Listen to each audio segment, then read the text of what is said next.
You just got your tax refund, $4,200. You're sitting at your kitchen table, coffee going cold, staring at your bank account. And you know what you do? You throw every single dollar at your car loan, 4.9% interest. You feel like a genius. You feel responsible. Your mom would be proud. Meanwhile, 3 weeks later, your transmission dies, $2,800. And you know what you do? You put it on a credit card at 23% interest. Congratulations. You just paid off low interest debt to create high interest debt. You didn't get ahead, you went backwards. And you felt good doing it. This is the most common mistake financially responsible people make. It feels smart. It sounds mature. Your parents probably told you to do it, but mathematically, it delays your freedom by years. And today, I'm going to show you exactly how much this mistake is costing you. My name is Dexon, and I spend way too much time thinking about why smart people stay broke. If you're someone who does everything right, but still feels like you're running in place financially, hit subscribe and like this video, because what I'm about to show you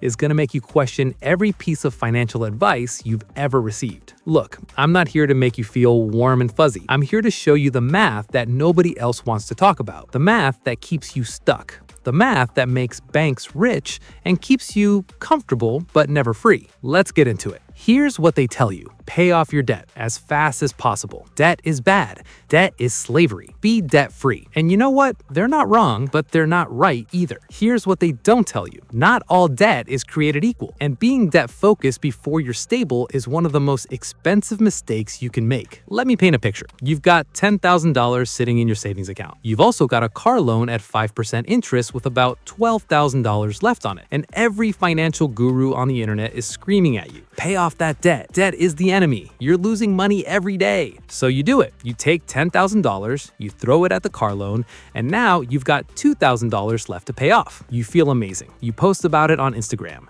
Debt-free journey. Almost there. 2 months later, your roof starts leaking. $6,500 to fix it. But you don't have $6,500 anymore. You spent it on the car. So what do? You put it on a credit card at 22% interest. Let me ask you something. Did you win, or did you trade 5% debt for 22% debt and call it progress? This is a trap disguised as responsibility, and it's keeping millions of smart, well-intentioned people broke. Here's the wild card. You're not stupid. You're actually too smart. You read the books. You listened to the podcasts. You follow the rules. But the rules were designed for a different game. The rules assume you'll never have an emergency. The rules assume life is predictable. But life is expensive. And trying to be debt-free without a safety net is like trying to swim with an anchor tied to your feet. You're working twice as hard and going nowhere. All right, let's do the math. Real math, not feel-good math.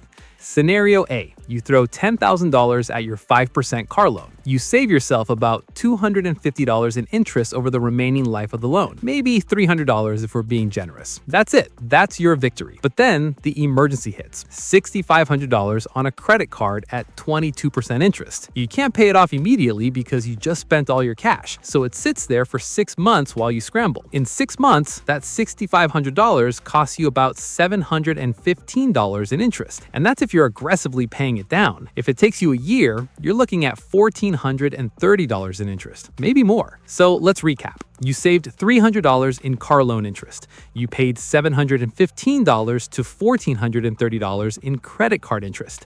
Net result, you lost $415 to $1,130. And you spent 6 months to a year stressed out, rebuilding your savings, all while patting yourself on the back for being responsible. You didn't win, you lost. You just lost slowly enough that it felt like progress. Now, scenario B. You keep the $10,000 in a high-yield savings account. Yeah, you're still paying that 5% on the car loan, about $50 a month in interest, let's say. It stings a little. It doesn't feel as sexy as being debt-free. But when the roof leaks, you pull $6,500 out of savings. You fix it. No credit card, no 22% interest, no spiral. You still got $3,500 in your emergency fund. You're stable. You can breathe. And you keep making your regular car payments until it's gone. Total interest paid on the car over the life of the loan, maybe $600 to $800, depending on your balance and timeline. Total interest paid on the roof, $0. Net result, you're out $600 to $800 max, but you avoided the $715 to $1,430 credit card trap.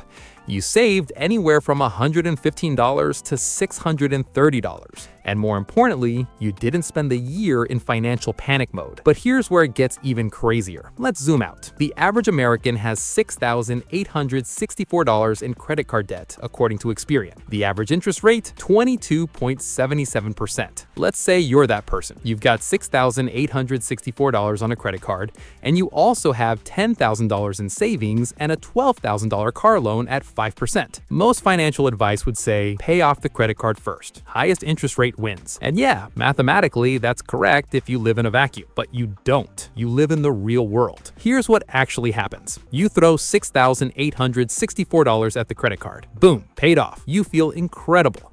You've got $3,136 left in savings. 3 months later, your car needs new brakes and tires. $1,200. Your dog gets sick. $850. Your kid needs something for school. $400. That's $2,450 right there. Your $3,136 buffer is now $686.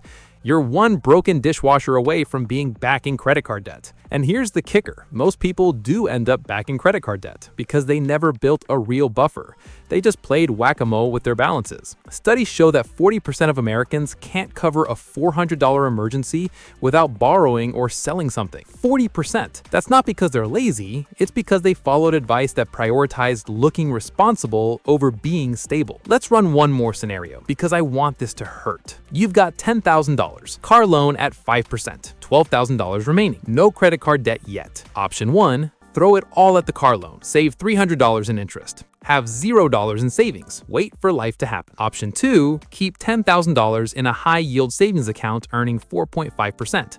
That's the current rate at most online banks. That's $450 a year. Keep paying your car loan normally. Over 2 years, your savings generates $900 in interest. Compound interest, baby. Your car loan costs you maybe $600 in interest over that same period. Net result, you're actually ahead by $300, and you've had $10,000 in the bank the whole time. No panic, no credit cards, no stress. But nobody talks about this. Nobody wants to talk about this because it doesn't sound dramatic. It doesn't sound like hustle. It doesn't make for good social media content. But it's the truth. And the truth is, being debt-focused before you're stable is secretly expensive. So why do we do this? Why do smart people make this mistake over and over again? Because debt feels bad. It feels like failure. It feels like you're losing. And paying off debt, that feels like winning. Every payment feels like progress. You watch that balance go down and your brain releases dopamine. You feel in control. But your brain is wired for survival, not wealth. Your brain wants the immediate reward, the dopamine hit, the Instagram post, the sense of accomplishment. Your brain doesn't care that you're setting yourself up for a disaster 3 months from now. It cares about right now. This is why people buy new cars they can't afford. This is why people finance furniture at 0% and then pay it off early just to feel good. This is why people are allergic to carrying any debt, even good debt, even strategic debt, because we've been conditioned to believe that debt equals bad and debt-free equals good. And anything that's simple is probably wrong. Look, I get it. I'm not saying debt is great. I'm not saying you should go max out credit cards and live recklessly. What I am saying is stability before optimization, buffer before aggression, foundation before flex. The system wants you focused on the wrong thing. The system wants you paying off your 5% car loan while you've got nothing in the bank. Because it knows, statistically, you're going to hit an emergency. And when you do, you're going to borrow at 20%. And they're going to make a fortune off of you. This is how they keep you stuck. This is how they keep you comfortable, but never free. You're doing what you're supposed to do. You're following the rules. And the rules are rigged. Here's another layer. Social pressure. Your coworker just paid off their student loans, posted about it on LinkedIn. Everyone's congratulating them. You feel behind. You feel like you need to catch up. So you take every extra dollar and throw it at your debt, even though you've got $1,200 in your checking account and literally nothing else. That's not financial strategy, that's ego. And I'm not judging you for that, I'm just telling you ego is expensive. Status is expensive. Trying to look financially responsible while being financially fragile, that's the most expensive mistake of all. The quiet truth is this: the person with $30,000 in savings and a $15,000 car loan at 4% is in a way better position than the person with $0 in savings and $0 in debt. But the second person gets all the applause. The first person gets called stupid for carrying debt. That's the game, and most people are losing it because they don't even know they're playing. All right, enough pain. Let's talk solutions. Here's what you actually do if you want to stop being trapped in this cycle. Step 1, build your buffer first, period. I don't care what Dave Ramsey says. I don't care what your mom says.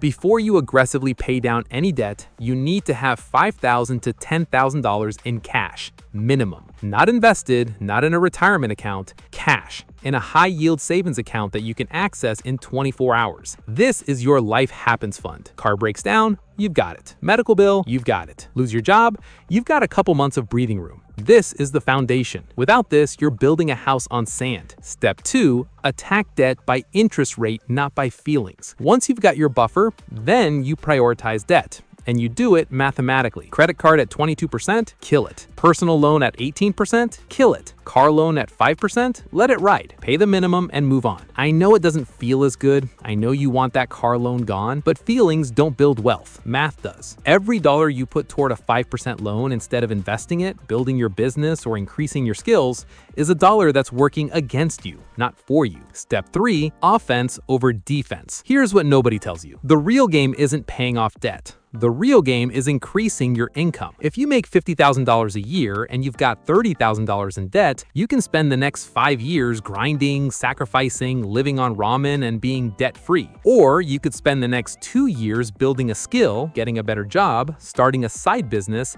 and making $80,000 a year. And then that $30,000 in debt, it's a rounding error. This is the difference between playing defense and playing offense. Defense is necessary. You need the buffer. You need to handle the high interest stuff. But offense is how you win. Offense is how you stop worrying about $6,500 emergencies because you've got $40,000 in the bank and you're adding $5,000 a month to it. Most people stay stuck because they only play defense. They're so focused on cutting expenses, paying off debt, and being responsible that they never focus on the one thing that actually changes the game, making more money. And here's the truth they don't want you to know. The first $100,000 is a nightmare. It's slow. It's painful. Every emergency feels like it sets you back to zero.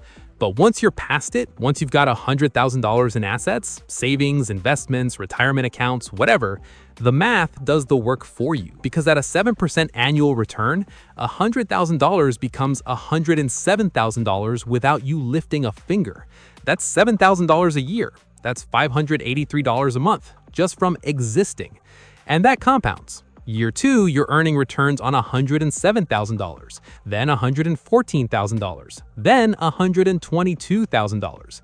Meanwhile, the person with $0 in savings and $0 in debt, they're still starting from zero every single year. That's the difference. That's why being stable before optimization isn't just smart, it's the only way to actually build wealth. Look, here's the bottom line. You've been lied to. Not maliciously maybe, but lied to nonetheless. You've been told that being debt-free is the goal, that you should sacrifice everything to pay off your loans, that carrying debt is irresponsible. But the math doesn't lie. And the math says being debt-focused before you're stable is one of the most expensive mistakes you can make. So stop playing defense. Stop optimizing for feelings. Stop doing what looks responsible and start doing what is responsible. Build your buffer, handle the high interest stuff, then play offense. The system is designed to keep you average, and average is the new broke. Don't be average. If this video pissed you off, good. That means you're paying attention. Hit subscribe, hit the like button, and stop being financially fragile while calling it responsibility. I'll see you in the next one.